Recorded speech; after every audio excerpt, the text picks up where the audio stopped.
Here's a Crockpot recipe you're gonna wanna try.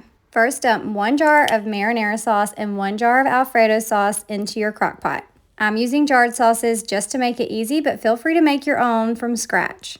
Next, I'm adding in 3 chicken breasts, and I'm just gonna season them with some salt, pepper, garlic powder, onion powder, and red pepper flakes. Once you have all of your seasonings in your Crockpot, you're just going to mix it all up and make sure your chicken is covered. Then put the top on your Crockpot and cook on high for about 4 hours. When it's done cooking, just shred your chicken. Now, I typically cook my pasta on the stove and then dump it in, but I wanted to show you that you can take a whole box of dry pasta and just dump it into your Crockpot with your chicken mixture. Make sure that all of your noodles are completely covered. Then put the top back on and let it cook for another 30 to 45 minutes until your noodles are done.